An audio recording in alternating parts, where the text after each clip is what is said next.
Commodity wage is an example of a non-cash transaction where crops are given to the employees in lieu of wages.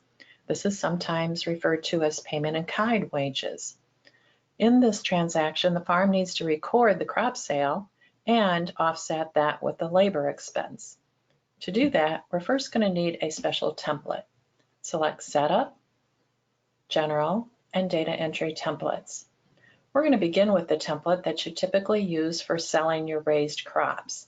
That will be DT Sell Raised Inventory, so highlight that template and we're going to make a copy of it.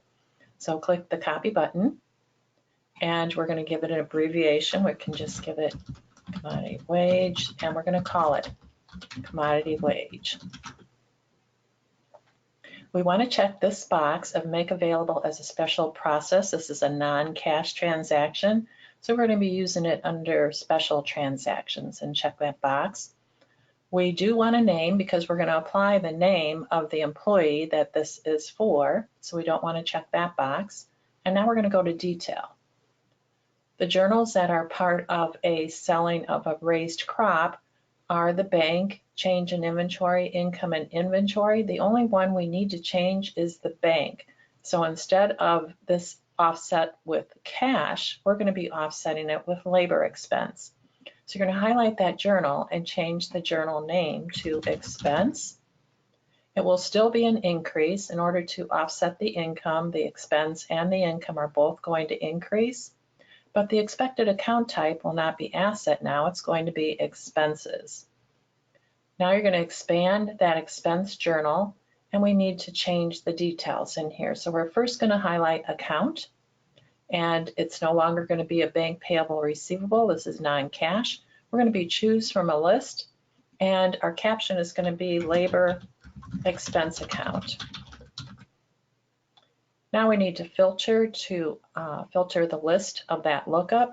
So you click the filter icon, and we'll first select account type. And we're going to be selecting expenses. If I double click, that went to the right column as selected, and now add that filter. And next we're going to filter a little bit more for the account category. So we'll do a lookup of labor, and here's our labor expense. If your labor accounts are indeed in the account category labor expense, you'll assign that to the right and again add that filter. Now we're going to click OK. And that defined what our account is going to be coming from. Amount will not change. It's still going to be calculated to our income amount. So whatever we value that crop is the same amount that's going to be applied to our labor expense account. But we do want to bring in some other details that we want to assign to the expense. So most likely profit center. And you're going to click copy, so we don't have to input it again. We're going to copy whatever's input to assign to the income and highlight the journal income. And then any other details. So production year, we'll copy to the income. And it might be that you don't need any other details. Production center, you typically don't know when you're selling the crop out of that inventory location. But if you want that detail, you can certainly copy any of the other production details that you might want or use. At this point, we're ready to save this. The other journals can remain as they are, and you just click Save. Now we're ready to use that template, and this template will be available whenever you need a commodity wage. So we're going to close out of here, go to Processes, and Special Transactions. If we do our lookup of the process template, it will bring up all of the templates that have been set as a special transaction. So we're going to highlight our commodity wage that we just made, and we can select our company, which will be our CenterPoint Farm, and we can select our employee that we're going to be doing this commodity wage with. The transaction type can be either general journal accrual or general journal cash accrual. If you want these accounts to be included on a cash income statement, then you'll want this as general journal cash accrual. And then we're going to select our date that we're going to be doing this transfer as of. In our lookups here, we're first going to start with our labor expense account. So we have some labor accounts, and we can pick the one we typically use for this employee. in the quantity will be the number of bushels or whatever unit of measure is used in the commodity that you're using in the commodity wage. In this case, it was bushels. And then we're going to select the inventory. So we can do our lookup of our inventories, and we're going to select our inventory corn. If you need to see what balances are out there on this particular inventory, you can click your lookup icon. That will give you a picture of what's currently out there for that date. And we see we have inventory corn 2019 at the elevator and in home bin A. We're going to be moving some out of the home bin A to our employee.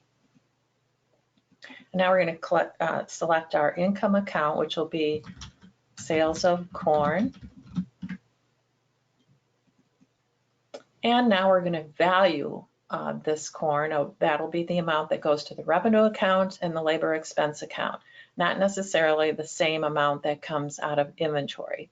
So we're going to value this, and let's just say it's 17,000.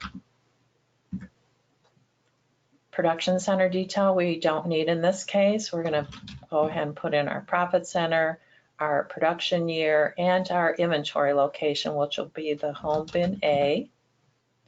Our inventory offset is our change in raised crop inventory revenue account. That will be what offsets the value that comes out of the inventory, and we don't need a project.